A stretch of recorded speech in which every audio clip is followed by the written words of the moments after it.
আজকে আপনাদের সাথে শেয়ার করব রসমালাইয়ের রেসিপি। পারফেক্ট রসমালাই বাড়িতে বানাবে কিভাবে, মার্কেটের থেকেও অনেক বেশি মজা, সুস্বাদু, রসে ভরপুর আর মালাইয়ে ভরপুর এই রসমালাই রেসিপি। রসমালাই, রস আর মালাই দুটোই থাকবে, তবেই হবে রসমালাই। পারফেক্ট রসমালাইয়ের রেসিপি বাড়িতে বানিয়ে নিতে পারো কিছু টিপস ফলো করলে এইভাবে। তো চলো বানানো শিখে নিই।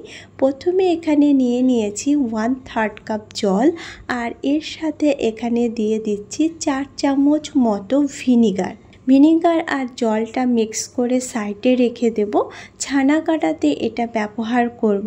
ভিনিগারটা হাতের কাছে অ্যাভেলেবেল না থাকলে সেক্ষেত্রে লেবুর রস ব্যবহার করা যাবে ছানা কাটার ক্ষেত্রে। এখানে আমি 3 প্যাকেট দুধ ব্যবহার করেছি, 1.5 লিটার দুধ। প্যাকেট দুধ অ্যাভেলেবেল ছিল, তাই এটা দিয়ে আমি ছানা বানিয়ে নিচ্ছি। গরুর ফ্রেশ তাজা দুধ দিয়ে ছানা বানালেও চলবে, বা মোষের দুধ দিয়েও এই ছানাটা বানিয়ে নেওয়া যাবে। দুধে যতক্ষণ না বলক চলে আসতে ততক্ষণ দুধটা এভাবে নাড়তে থাকবো। দুধে বলক চলে আসলে 1 মিনিট নেড়ে ফ্লেমটাকে অফ করে দেব। দুধ বেশি জাল করার কোনো প্রয়োজন নেই ছানা কাটার ক্ষেত্রে। দুধে বলক চলে আসলেই ফ্লেমটাকে অফ করে দিতে হবে, আর তারপরে ছানাটা কেটে নেব। ফ্লেমটা এখন অফ করে দিচ্ছি, আর এখন এখানে ভিনিগার আর জলের মিশ্রণটা দিয়ে দিচ্ছি। ভিনিগার আর জলের মিশ্রণ দিতেই দেখতে পাবে দুধ থেকে ছানাটা পুরোপুরি আলাদা হয়ে যাবে।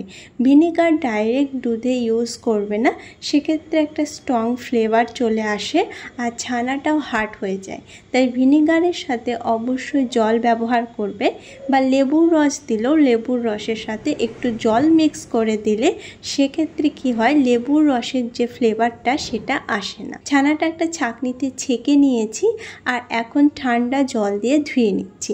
ধুয়ে আধা ঘন্টা এভাবেই রেখে দিয়েছি।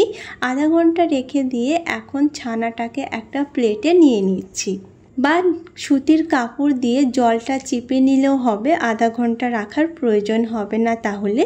ছানাটা এখন খুব ভালো করে মথে নিতে হবে, আর তাই প্রথমে ছানাটাকে এভাবে ঝুরঝুরে করে নিচ্ছি, আর তারপরে মথে নেব। এভাবে মথে নিলে খুব ভালো মতো মথা যায়, তাই আগে ঝুরঝুরে করে হাত দিয়ে মথে নেব। হাতের তালুর যে নিচের অংশটা আছে এখান দিয়ে প্রেস করে ছানাটাকে একেবারে মথে নিতে হবে। সেক্ষেত্রে কি হয়, ছানাটার মধ্যে কোনো লাম্পস থাকবে না, আর খুব ভালোভাবে মথে নেওয়া যায়। এখানে আমি ময়দা ব্যবহার করব না। রসগোল্লা বানাতে অনেক সময় ময়দা ব্যবহার করা হয়, তবে ময়দা এখানে আমি ব্যবহার করছি না। ময়দা ছাড়াই এই রসগোল্লাগুলো বানিয়ে নেব। খুব ভালো মতো মথে নিতে হবে।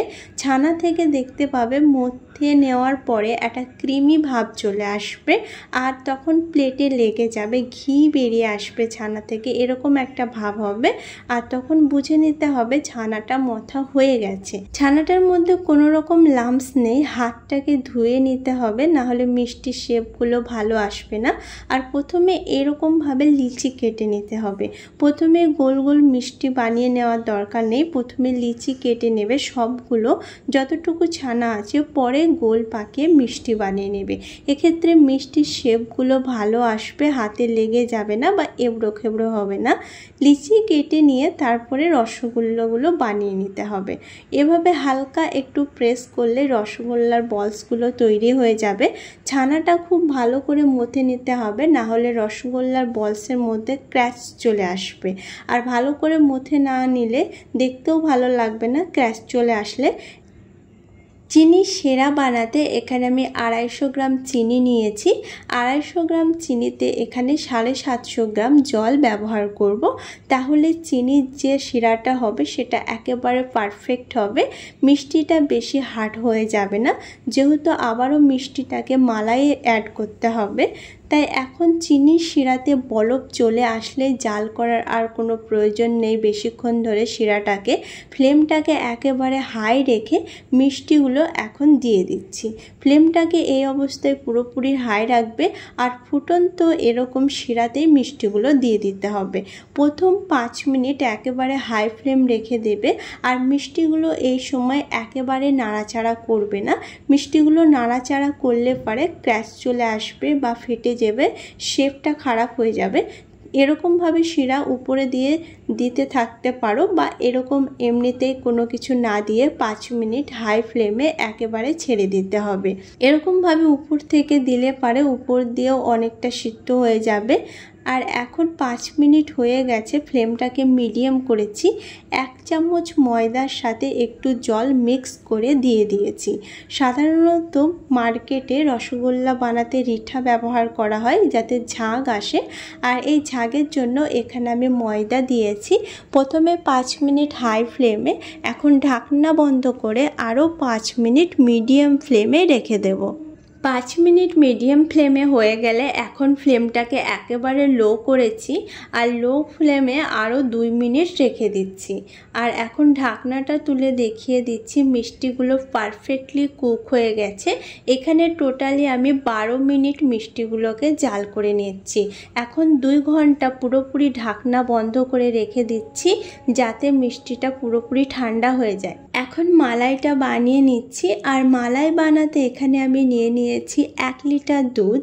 1.5 লিটার দুধে ছানার মিষ্টির ক্ষেত্রে 1 লিটার দুধের মালাই বানালে একেবারে পারফেক্ট হবে আর খেতেও অনেক বেশি মজার হবে। এখানে মালাইটা বানানোর একটা টিপস আছে। রসমালাই যদি সব থেকে টেস্টি বানাতে চাও সেক্ষেত্রে মালাইটা একেবারে পারফেক্ট হওয়া জরুরি। আর মালাইটা পারফেক্ট হবে দুধে বলক চলে আসলে খুব ভালো মতো জাল করে নিয়ে ফ্লেমটাকে মিডিয়াম দিয়ে রেখে দিতে হবে। 5 মিনিট ছেড়ে রেখে দিতে হবে, উপরে একটা মালাইয়ের স্তর জমবে। 5 মিনিট পরে আবারও একবার নেড়ে চেড়ে ফ্লেমটাকে একেবারে লো আর মিডিয়ামে রেখে দিয়ে আবারও 5 মিনিট এইভাবেই রেখে দিতে হবে। মিষ্টির জন্য এখানে দিয়ে দিয়েছি 1/3 কাপ চিনি আর এর সাথে সাথে দিয়ে দেব কালারের জন্য জাফরান।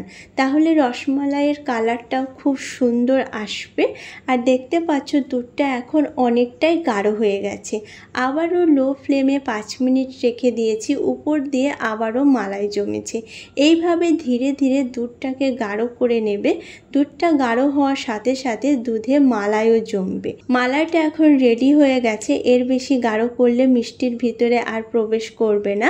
2 ঘন্টা পরে এখন মিষ্টিগুলো দেখছি। মিষ্টিগুলো এখন অনেকটাই ঠান্ডা হয়ে গেছে, হালকা কুসুম গরম আছে। আর দেখতে পাচ্ছ রসটা পুরোপুরি অ্যাবসর্ব করে নিয়েছে। কতটা সফট হয়েছে আমি দেখিয়ে দিচ্ছি।